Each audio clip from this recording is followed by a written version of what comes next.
I'm Gillian. And I'm Pierre, and you're listening to Breaking Through Careers, the podcast that gets your career questions answered. Each episode, we speak to an ordinary person from a well-known or not so well-known profession so that we can find out what they do on a day-to-day basis and what they did in order to get there. What do you most like What about do your you job? actually do What day-to-day? advice would you give someone? What do you find wanting- most challenging about your How job? do you balance your family? Tell us and something your that you're career? really good Tell us at. something you're How really much bad do you at. get paid? What's your job and what sort of organization do you work for? I work in what they call the Big Four accountancy firms. Within that, I specialize in tax advisory. So I work for a consultancy. My role is a data analyst. I'm a project manager. I'm working in a food tech company. I work as an engineer and I work in a construction industry, really. I am a customer account manager and I work for a global branded supplier. I'm a principal lawyer at Jackson Tooke Lawyers. So I work for a large global asset management company and I work as a consultant. I'm an entrepreneur. I started my own business in cryptocurrency. I'm a cybersecurity consultant for a professional services firm. I work full-time at the AFL as a multicultural development officer and I play AFLW as a halfback. My job title is transformation consultant and I work for large global bank. So our first section is called the quickfire round, and essentially it's just a case of us getting to know you a bit better, and you just need to answer the questions as quickly as possible with the first answer that comes into your mind. Nothing serious, nothing intense. Okay, ready? Okay, yeah, I'm ready. All right, I start. What's your favorite word and why? Action. I think I'm someone who always needs to be doing something. If you won $1 million or pounds, what would you buy with it? Oh my gosh, a dog. It's literally the first thing that came to my mind, which doesn't cost £1 million. Government school or private school? Government school. What is your favorite hobby? Hanging out, really. Hanging out with the boys. I don't know, sports, I guess that's the main one. Did you attend university or go straight to work? Uni. Prefer talking or listening? Talking. Introvert or extrovert? Can I be an extroverted introvert? Tell us one thing that you're really bad at. Running. I look ridiculous and I injure myself every time. I concur. Yeah, that I look ridiculous while running. Yeah, it's just a fact. Do you or do you not work in the basement? I don't have a basement, but I can work from the bedroom. What is 25,747 multiplied by 32.5 plus 4? I didn't hear that.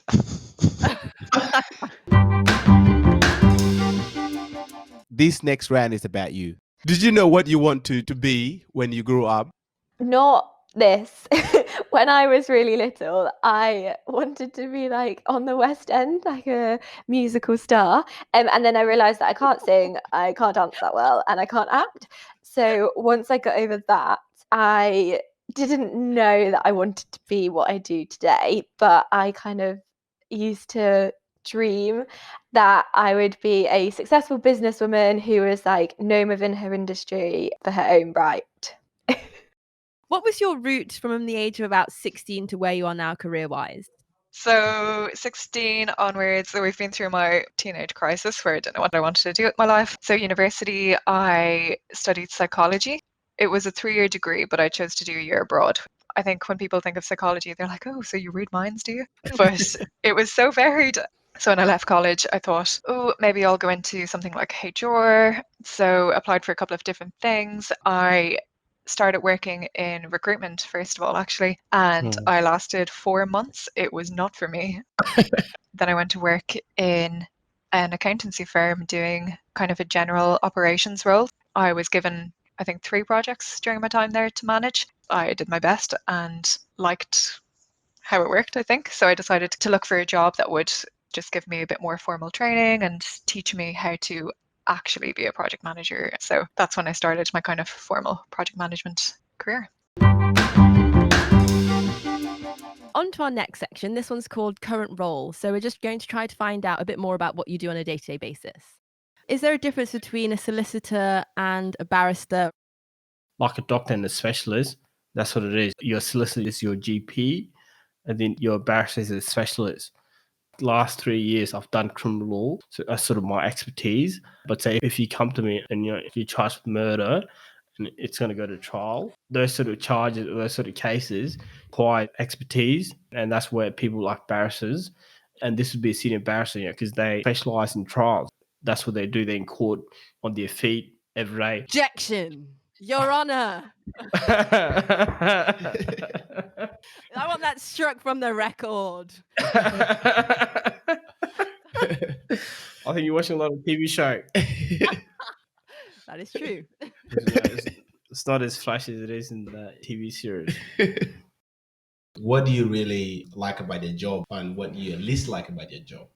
What I like about my job is satisfaction. Firstly, we do real stuff, So if you're to build something, like for example, what I'm doing now, we're doing a dam upgrade. Later on, I'll be able to take my child there and show them around and say, I was part of the team who built this. It's proof that you're not just saying it. You can show your kid, or you can show your friends or your family member that you were part of the team who built this important infrastructure for the society. That's one. The other thing is, if you're someone who wanted to be challenged all the time, it's very hard to say I'm bored as an engineer, because most of the time you're dealing with the stuff that you don't know. You say you're going to do the job that you have no clue how you're going to do it, but you have to do it. So in that part, you're always being challenged. You're always learning. It's quite an interesting profession to be in. So I like that.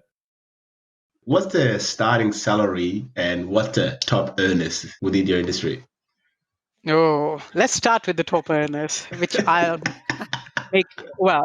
tell you, I'm definitely not one of them. The top earners can earn between 500,000 GBP, 600,000 USD, I think, and that's just the starting salary for the top earners. I think it can go a bit higher than that. It depends.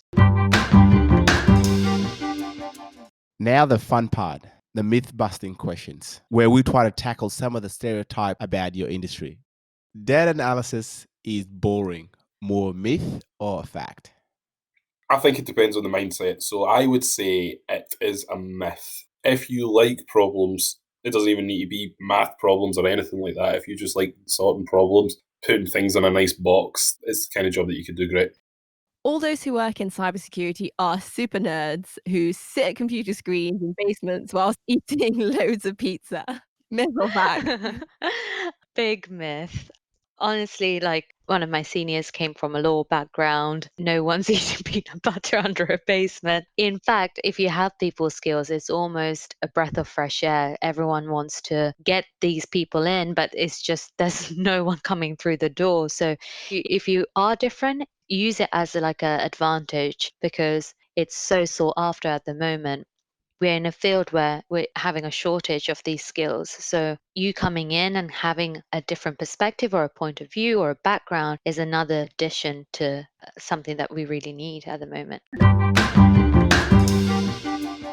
So this last section is called Looking Forward, and basically we're just going to try and help our listeners get an understanding of what they need to do to get where you are today. What kind of work experience should our listeners try to get before entering your industry? I think the best experience you can get is working with other people, regardless of what you do, whether it's a paid job, whether it's an unpaid job, whether it's being part of a society at uni or just getting involved in something in your local community. That experience of working with other people to a common goal is such a strength once you get into business. Are there any resources that have helped you on your way? Finding a mentor, I think you got to find a mentor. If you can't have somebody that you can ask what in your mind may seem stupid, like in terms of, is it a silly question? Or just, I think having a soundboard.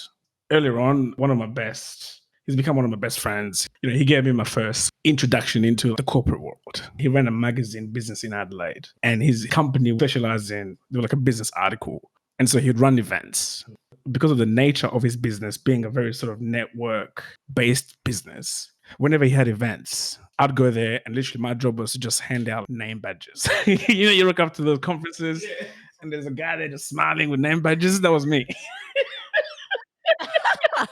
Welcome to our conference. I bet you were still looking sharp. Oh, sharp as now, but nervous as hell.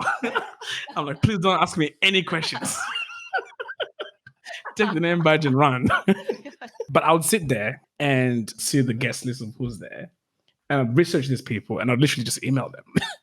And I would just be like, I was at the desk when you came to this function. It was really good to meet you. I've done some research. I've looked you up. You're doing something that I just want to ask a couple of questions about. Would you have 10 minutes for a phone call? How did you find the courage for that? I mean, these are the people you never met. Yeah, I don't know, man. I don't know if I found the courage. I just did it. Just do it. I think for me, I felt there was no safety net. There was no safety net, and I felt like I had nothing to lose because I've got everything to gain. The key for me earlier on was kind of just accepting rejection, accepting the fact that you're gonna get turned down. Like before you get some doors open, most are gonna shut for you. So I think being able to actually look at that in the eye and accept the fact that things are definitely not going to go your way, which is much easier said than done. Sometimes you get rejected and you're like, God damn, that was personal. But I think it's about being able to just rise above the rejection. Wow. Look at rejection and put it aside and go, I'm probably going to get 10 no's, but I might get one yes. To be honest, you only need one job. You just need one person to say yes to you. You're good. All the no's you'll forget very quickly. And then, man, it becomes, you don't even think about it anymore. You're just like, I've got a task to do. I've got to email 20 people today, and I'm just going to do that. Don't expect anything. Don't wait for responses, and just do it. What else will you tell our listeners they should do to get where you are? Make the most of your network. It never hurts to ask. If they say no, you just move on to the next person. It's not going to be the end of the world. But if you don't ask, you don't get. You've got to ask. And it starts from people close to you, your friends in your network. You ask them if they've got a brother or a family or a friend who's in the law, who's in the profession. You say, mate, you're the only person I know. Your brother, he's a lawyer. Put him in touch. Tell him I want work experience, and you follow through. Persistent. You've got to be persistent. You got to ask. You got to ask. You've got to ask. With those who might not be connected to a football club or have a parent of a friend who might be a possible mentor, how do you reckon other young people will go and finding a mentor? Even when you're younger and you go over to say, like your mate's house and, the dad or someone's asking questions and you watch kind of your mates interacting with them and, some of them try to over impress and some of them are too shy to even ask questions. I think just never judge the way that you approach people. Everyone's different, and the best mentors will always understand that. They're never going to look at you because you're nervous and they're not going to help you. So just be yourself and really ask the questions that are important to you. Don't try and ask the smart questions or anything like that. Just, really reach out to them and just explain to them why you're reaching out to them. And people are really receptive. I mean, everyone loves being approached. I mean, it's a kick for you as well. I've been approached by people that I know and it makes you feel really good. And people want to help out. So just don't be afraid and approach it in the way that is unique to you. What are the 3 things you would like our listeners to take away from this episode? Any final words? Oh, yes. I guess the main lesson is be yourself and understand what's right for you. And third part is have confidence and faith. Especially this is true in my younger self. I really didn't think I would achieve half the things that I've achieved so far in my life. And it's having that faith and belief that what's happening in the present moment isn't going to dictate your future and that you're going to achieve what you set out to be in a positive way and not giving up. So having resilience, confidence, and faith in yourself is the most important part. You mentioned something, obviously, in the community itself, or based on the culture barriers. How did you personally overcome that? Yeah, I think I've always been a very strong-willed young person, and it was positive. I'll listen, but if it was negative, and I knew that it was not gonna move me forward, I didn't kind of like listen to it. So for me, it's not really proving people wrong, but it's just to say to people that you know what, I like it's okay. Even if I play sports and it doesn't work out, at least I get to have experience something different, and I think that's what people in our community are so scared of is the opportunity of just trying something different and gaining different experiences. And it's not necessarily to bring people down, but it's because they just haven't been exposed to that kind of thinking. So it's up to us as young people to then just go after our dreams, because not everyone's going to support you and not everyone's going to be on your corner. And there's no point in you having a cry about it because that's not going to help you. So for me, I just had a vision and it was very simple. And I knew I wasn't doing anything wrong. Yeah, I just had to keep going and prove those people wrong, but not wrong as in, I told you, but wrong in a way that now they see me of what I've been able to achieve, and that they'll never do that to another young person again, where they'll be like, why are you wasting your time, or why are you doing that? So it's kind of like a lesson, but it's a lesson that they'll then think about themselves without me having to go and remind them. Would you have any advice for young people who might find themselves in that situation, age 17, 18, they're doing their really challenging A-levels and they're not sure which direction to go in? I remember it was almost like a bit of an existential crisis where when I was about 16 or 17, when I just felt like there was absolutely nothing I could do to make the world a better place. And that's all I wanted to do. I just wanted to be a kind of voice of positivity, but also affecting positive. I looked at what was happening around me, and it's probably even worse at the moment for young people. That I just thought, actually, I'm never going to be able to improve this. There's so many things that you're up against, and it just became completely overwhelming. And I remember my dad sitting me down, and he said, all you have to do is make the world slightly better when you leave it than when you arrived. And if you do that through helping one person, that is enough. And for me, that was a real turning point, because I thought, actually, I don't need to solve everything. I don't need to sit here and go, right, okay, I need to be prime minister so that I can control the entire world, so that I can improve stuff. You've just got to do it little by little. Thanks for listening. Please join us again next episode as we explore yet another profession. Your support is always appreciated, so please subscribe to Breaking Through Career Podcast and find us on social media. Also, don't forget to check out the Resource Hub at www.breakingthroughcareers.com, where you can find advice for school leavers, university students, and career changers. I did then what I knew how to do. Now that I know better, I do better. Maya Angelou. See you next time.